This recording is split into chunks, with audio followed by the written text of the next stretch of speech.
Hello guys. आज मैं बात करने वाला हूँ एक ऐसी पर्सनैलिटी के बारे में जो अगर नहीं होता तो हम कंपनी लॉ नहीं पढ़ रहे होते, यानी कि कंपनी ही नहीं बनी होती। जब कंपनी ही नहीं बनी होती तो उसको रेगुलेट करने के लिए कंपनी लॉ भी नहीं बना होता।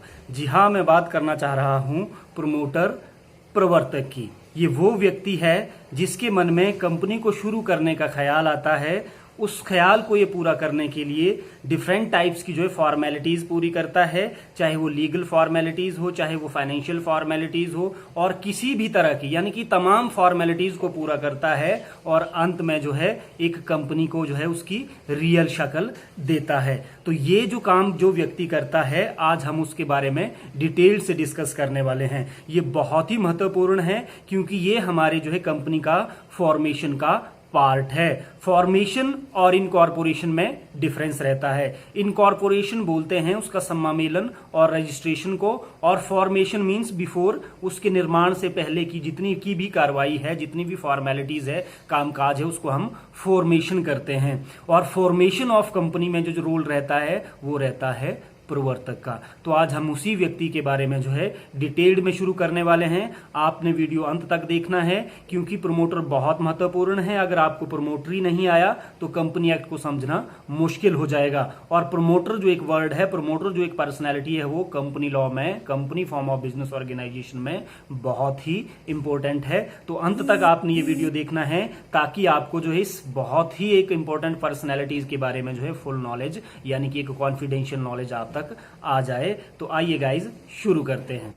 प्रमोटर्स गाइज, प्रमोटर और प्रवर्तक। Promoter is a person who generate idea about the formation of A company, critically evaluate technical, legal, financial and economic feasibility of that idea and convert it into reality. यानी कि प्रवर्तक वो व्यक्ति है जिसके मन में जो है किसी बिजनेस को, खास तौर पर कंपनी को शुरू करने का जो है एक आइडिया आता है। इसके बाद ये उसकी जो है तकनीकी, कानूनी, वित्तीय तथा जो है इकोनॉमिक फिजिबिलिटी को तलाशता है कि क्या ये तकनीकी तौर पर, कानूनी तौर पर, या इसके लिए जो है फाइनेंशियल जो रिक्वायरमेंट है वो पूरी की जा सकती है, और अगर पूरी की जा सकती है तो क्या ये प्रोजेक्ट जो है इकोनॉमिक फिजिबिलिटी पर उतरता है या नहीं। इकोनॉमिक फिजिबिलिटी का मतलब है कि क्या ये बिजनेस जो है मुझे फ्यूचर में प्रॉफिटेबल अपॉर्चुनिटीज़ या प्रॉफिटेबल जो है रिटर्न देने वाला है या नहीं। इसके लिए ये संबंधित जो है एक्सपर्ट्स की मदद भी ले सकता है, यानी कि technical expert, legal, financial and economic expert. इसके लिए इसको कोई भी मनाही नहीं है। इसके बाद गाइज अगर हम इसकी लीगल डेफिनेशन की बात करें तो जो प्रमोटर जो है कंपनी एक्ट में सेक्शन 269 क्लॉज 69 में डिफाइन किया गया है, और उसमें क्या कहा गया है कि प्रमोटर मींस अ पर्सन जिसका नाम जो है कंपनीज के प्रोस्पेक्टस या एनुअल रिटर्न में मेंशन किया गया है, या वो व्यक्ति जिसका जो है कंपनी के अफेयर्स पे जो है कंट्रोल रहता है, चाहे वो डायरेक्टली या इनडायरेक्टली, और वो व्यक्ति जो है जिसकी एडवाइस के अनुसार ही बोर्ड ऑफ डायरेक्टर जो है काम करने के लिए बाध्य होता है। यानी कि कंपनी एक्ट में जिसको हम लीगल डेफिनेशन बोलते हैं, उस कंपनीज एक्ट 2013, उसमें जो है 3 कंडीशन दी गई है। इसमें अगर कोई भी एक कंडीशन फुलफिल होती है तो कानूनी तौर पर उस व्यक्ति को जो इस कंपनी का प्रवर्तक माना जाएगा। उसके बाद गाइस जो महत्वपूर्ण क्वेश्चन है वो यह है कि कौन प्रमोटर हो सकता है। ये बहुत ही महत्वपूर्ण है। और प्रमोटर के केसेस में नेचुरल पर्सन, इंडिविजुअल जैसे मैं और आप, हम भी एक प्रमोटर हो सकते हैं, कोई फर्म भी प्रमोटर हो सकती है, और खास तौर पर बॉडी कॉर्पोरेट। बॉडी कॉर्पोरेट मतलब कि कंपनी और कोई भी association of person, group of person भी प्रमोटर हो सकती है। यानी एक कंपनी और कोई भी बॉडी कॉर्पोरेट किसी दूसरी कंपनी को जो है प्रमोट कर सकती है। और खास तौर पर जो है प्रमोटर कोई सिंगल व्यक्ति हो ऐसा होना जरूरी नहीं है, यानी कि ग्रुप ऑफ पर्सन जो है भी प्रमोटर हो सकता है। इसके बाद गाइज एक बहुत ही एक जो डिस्कशन का मुद्दा रहता है वो है इसकी लीगल पोजीशन के बारे में। जो प्रमोटर है, प्रमोटर की जो लीगल पोजीशन है उसके बारे में एक बहुत ही वाद विवाद चलता रहता है, और उसके बाद जो एक कंसेंसस जो बनी वो ये बनी कि प्रमोटर जो है ना ही कंपनी के एजेंट होते हैं, ना ही ट्रस्टी होते हैं, और ना ही एम्प्लॉय होते हैं। और ये कंपनी के जो कंपनी के साथ जो इनकी जो पोजीशन जो रहती है वो एक फिडुशियरी पोजीशन रहती है। फिडुशियरी पोजीशन का मतलब है कि legally based on trust and good faith toward the company, यानी कि एक ट्रस्ट एंड गुड फेथ पर, जो कि कानूनी तौर पर इनके लिए जो है क्या एक एथिकल है, उस वही इनकी जो स्थिति कंपनी की साथ रहती है। ये एजेंट इसलिए नहीं हो सकता गाइज क्योंकि अभी कंपनी की जो है स्थापना नहीं हुई है, और एजेंट के केसेस में अगर आपने कॉन्ट्रैक्ट एक्ट में लॉ ऑफ जो एजेंसी पढ़ा होगा तो उसमें जो एक प्रिंसिपल होना जरूरी है, और प्रिंसिपल जो है एक कॉम्पिटेंट टू मेक कॉन्ट्रैक्ट होना जरूरी है। लेकिन अभी कंपनी की स्थापना नहीं हुई है, तो ये जो है कंपनी इसका प्रिंसिपल नहीं हो सकती और ये इसका एजेंट नहीं हो सकता। यही लॉजिक जो है एक ट्रस्टी के केस में है। आइए अब आगे बात करते हैं इसके डिफरेंट फंक्शंस की। जैसा कि आपको पता है कि प्रमोटर ही वो व्यक्ति है जिसके माइंड में जो है किसी कंपनी को शुरू करने का विचार आता है और उसको वो फिर अमली जामा पहनाता है। सबसे पहले प्रमोटर क्या करता है कि जो डिफरेंट नेगोशिएशन और एक आइडिया जनरेट करता है। आइडिया जनरेट करने के बाद ये क्या करता है, डिफरेंट पक्षकार से जो है उसकी अगर बना बनाया बिजनेस खरीदना है तो उसके साथ जो है नेगोशिएशन यानी बातचीत को चालू करता है, और उसके बाद ये अरेंजमेंट करता है कि मिनिमम नंबर ऑफ मेंबर्स। अगर ये प्राइवेट कंपनी शुरू करना चाह रहा है तो इसको 2 मेंबर चाहिए, अगर पब्लिक लिमिटेड कंपनी शुरू करना है तो कम से कम 7 मेंबर्स को अरेंज करना भी प्रमोटर का ही दायित्व है। यानी कि कंपनी को जो है रजिस्टर करने से पहले की जितनी भी फॉर्मेलिटी है वो सारी फॉर्मेलिटी जिस पर्सन के द्वारा की जाती है उसको हम प्रमोटर प्रवर्तक कहते हैं। उसके बाद ये प्रमोटर ही डिसाइड करता है कि कंपनी का नाम क्या होगा, कंपनी का रजिस्टर्ड ऑफिस कहां होगा, कंपनी की फॉर्म ऑफ कैपिटल क्या होगी, यानी कि इक्विटी शेयर कैपिटल होगी या प्रेफरेंस शेयर कैपिटल होगी या दोनों होगी, और ऑथोराइज्ड कैपिटल कितनी रखी जाएगी। उसके बाद जो है ब्रोकर कौन होगा, हमारी कंपनी का जो है बैंकर्स कौन रहने वाला है, फर्स्ट ऑडिटर को अपॉइंट करता है, और लीगल एडवाइजर को भी आप जो है क्या है ये प्रमोटर ही अपॉइंट करता है। उसके बाद ये preparation of memorandum of association और आर्टिकल ऑफ एसोसिएशन का सारा काम भी प्रमोटर के जिम्मे ही रहता है, क्योंकि अभी कंपनी शुरू नहीं हुई है और ये कंपनी के जो है एक बहुत ही महत्वपूर्ण डॉक्यूमेंट है।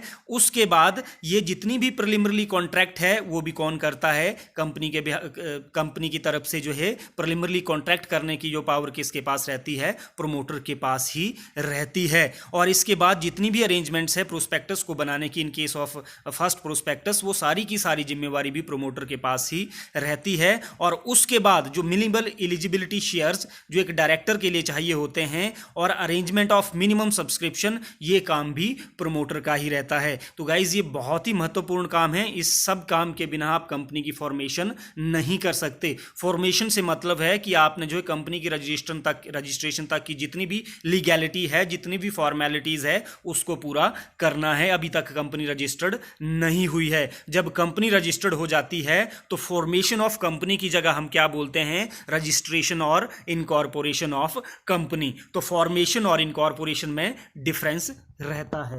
इसके बाद हम बात करेंगे different rights and duties of promoter, यानी कि प्रमोटर को जो है कानूनी तौर पर कौन कौन से राइट्स अधिकार मिले हैं और उनकी कौन कौन सी जो है कर्तव्य हैं। अगर हम राइट की बात करें तो राइट टू इंडेमनिटी, यानी कि इसको क्षतिपूर्ति को जो है प्राप्त करने का अधिकार है। In case of multi promoters, यानी आप एक से अधिक प्रमोटर हैं और वो प्रमोटर की कोई अगर कंपनी को शुरू करने से पहले लाभ होता है या हानि होती है, तो जो दूसरा जो बाकी के जो प्रमोटर हैं वो उस क्षतिपूर्ति के लिए उस कंपनी के साथ जो है या प्रॉफिट है या लॉस को जो उसको आपस में जो है मांग लेने की जो है क्षमता रखते हैं। उसके बाद जो है right to receive legitimate preliminary expenses, ये बहुत ही इंपॉर्टेंट है। प्राइमरली एक्सपेंसेस मींस कि कंपनी को शुरू करने से पहले, जो मैंने अभी से पीछे उस बात की कि जितनी भी डॉक्यूमेंटेशन होनी है, फॉर्मेलिटीज होनी है, उस पे किए गए खर्चों को हम क्या बोलते हैं, प्रारंभिक व्यय, प्रिलिमिनरी एक्सपेंसेस। और ये कानूनी तौर पर जितने मान्य होंगे उतने ये क्या कर सकता है, फॉर्म रजिस्ट्रेशन के बाद कंपनी से प्राप्त करने की जो है अधिकार रखता है। उसके बाद राइट टू रिसीव रेम्युनरेशन, इसमें मैं आप एक बात बताना चाहता हूं, कानूनी तौर पर जो है कोई भी प्रमोटर कानूनी तौर पर रेम्युनरेशन यानी कि वेतन पारिश्रमिक रिसीव करने का हकदार नहीं होता है। हाँ, अगर इस तरह की फॉर्मेशन के बाद और जो है एक कंपनी की रजिस्ट्रेशन के समय जो है कॉन्ट्रैक्ट हो जाता है कि हम जो है प्रमोटर को उसकी सर्विसेज के बदले क्या करेगी, कंपनी रेम्यूनरेशन देगी, तभी ही प्रमोटर को रेम्यूनरेशन दिया जाएगा। नॉर्मल केसेस में जो है प्रमोटर जो है वो क्या कर सकता है, रेम्यूनरेशन को क्लेम नहीं कर सकता। उसके बाद जो गाइस ड्यूटीज हैं यानी कर्तव्य हैं, to disclose the secret profit. अगर कंपनी की फॉर्मेशन के समय प्रमोटर को कोई सीक्रेट लाभ हुआ है तो वो उसे जो है डिस्क्लोज करना उसकी कंपनी के प्रति ड्यूटी है। और वो कोई भी मटेरियल फैक्ट जो प्रमोशन के समय उनके साथ हुए हैं या कोई भी कॉन्ट्रैक्ट, कोई भी मटेरियल तरह की डीलिंग जो purchasing of different types of assets, वो भी उसको कंपनी को जो है बतानी पड़ती है। और उसके बाद जो है कोई भी उसने जो duty to give benefit of negotiation to company, अगर कंपनी के लिए उसने जो कोई नेगोशिएशन की है बिफोर इनकॉर्पोरेशन, तो उससे अगर कोई बेनिफिट होता है तो वो उसे जो है कंपनी को देने के लिए बाध्य है। और सबसे बड़ी बात जो उसकी एथिकल बात है कि वो अपनी पोजीशन से, जो उसकी फिड्यूशियरी पोजीशन है यानी कि जो ट्रस्ट और एक रिलायबिलिटी पे बेस्ड है, उसको जो है वो उसके साथ वो धोखा नहीं कर सकता, यानी वो कंपनी के साथ जो है उसका अनफेयरली जो है क्या कर सकता है, लाभ नहीं उठा सकता अपनी पोजीशन का। Now liabilities of promoter. Liability for misstatement at the time of formation under section 447। अगर कंपनी की स्थापना के समय प्रमोटर ने कोई भी तथ्य छुपाया है या गलत तरीके से प्रस्तुत किया है या अगर जो है मिसलीड किया है, तो उस सिचुएशन में अगर किसी भी पक्षकार को जो है हानि होती है तो उस मिसस्टेटमेंट के लिए प्रमोटर को पर्सनली जो है लाइबल ठहराया जाएगा। Now miss statement in prospectus. इसी तरह से अगर जो है प्रमोटर ने कंपनी के प्रोस्पेक्टस में किसी तथ्य को छुपाया है या तोड़ मरोड़ कर दिखाया है या उसको जो है अनैतिक तरीके से दर्शाया है, तो इसके लिए अगर इसके कारण अगर किसी पक्षकार को हानि होती है तो उसके लिए भी जो ये प्रमोटर है वो पर्सनली लाइबल रहेगा। इसके बाद अगर कोई भी ऐसा कार्य जो कि एक विशेष कार्य जिसको कि कंपनी की एनुअल जनरल मीटिंग में डिस्कस किया जाना जरूरी था, लेकिन प्रमोटर ने जो उसको फुल डिस्क्लोज नहीं किया, जिसके कारण जो है उसके रिश्तेदार या उसने जो है खुद लाभ लिया हो और बाद में इस चीज़ का अगर पता चलता है तो अमाउंट 50,000 तक या जितने बेनिफिट जो है उसने कंपनी से या उसके रिश्तेदार ने लिए हैं उसका 5 गुना जो है इस प्रमोटर से चार्ज किया जाएगा। यानी कि 50,000 और बेनिफिट के 5 गुना जो भी ज़्यादा हो वो अमाउंट जो है कंपनी का जो भी प्रमोटर है, जो दोषी प्रमोटर है, उससे जो है चार्ज किया जाएगा। इसी तरह से liability in case of winding up of company under section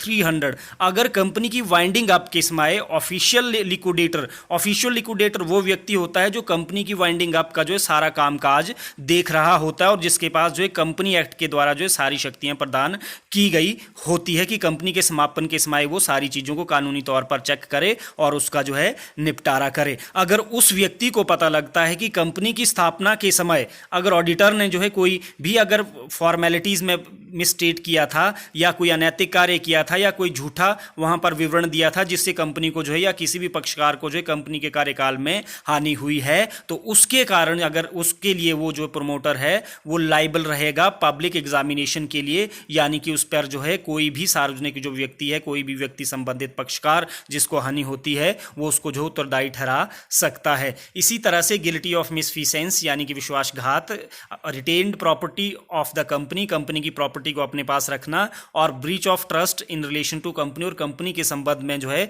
जो विश्वास है उसको तोड़ना अंडर सेक्शन 340। अगर जो है इस तरह से अगर कोई भी कार्य जो है प्रमोटर के द्वारा किया जाता है यानी मिसफिसेंस यानी कि वो अपनी लीगल पोजीशन के कारण कंपनी का जो क्या करता है, कोई अनैतिक कार्य करता है या कोई अहित करता है जिसको बोल सकते हैं, और कंपनी की प्रॉपर्टी को अपने पास रखता है या कंपनी के साथ जो उसकी फिड्यूशियरी पोजीशन है जो कि एक लीगल तौर पर बेस्ड थी, ट्रस्ट और जो है रिलायबिलिटी पे उसको तोड़ता है, तो उसके लिए भी वो पर्सनली अंडर सेक्शन 340 जो है लाइबल रहेगा। तो गाइज ये था ऑल अबाउट प्रमोटर यानी कि वो व्यक्ति जिसके माइंड में जो है किसी बिजनेस खास तौर पर कंपनी को शुरू करने का जो है ख्याल आता है, उसके बाद वो डिफरेंट टाइप्स ऑफ फॉर्मेलिटीज़ करता है, यानी कि जितनी भी फॉर्मेलिटीज़ चाहिए वो पूरी करता है और कंपनी को एक जो है अमली जामा पहनाता है, उसको जो है एक्चुअल फॉर्म में लाता है। तो इसी के बारे में आज हमने ये सब कुछ डिस्कस किया। अगले लेक्चर में अगली कड़ी के साथ फिर से हाजिर रहूँगा। तब तक आप अपना बहुत ध्यान रखिए। बहुत बहुत धन्यवाद।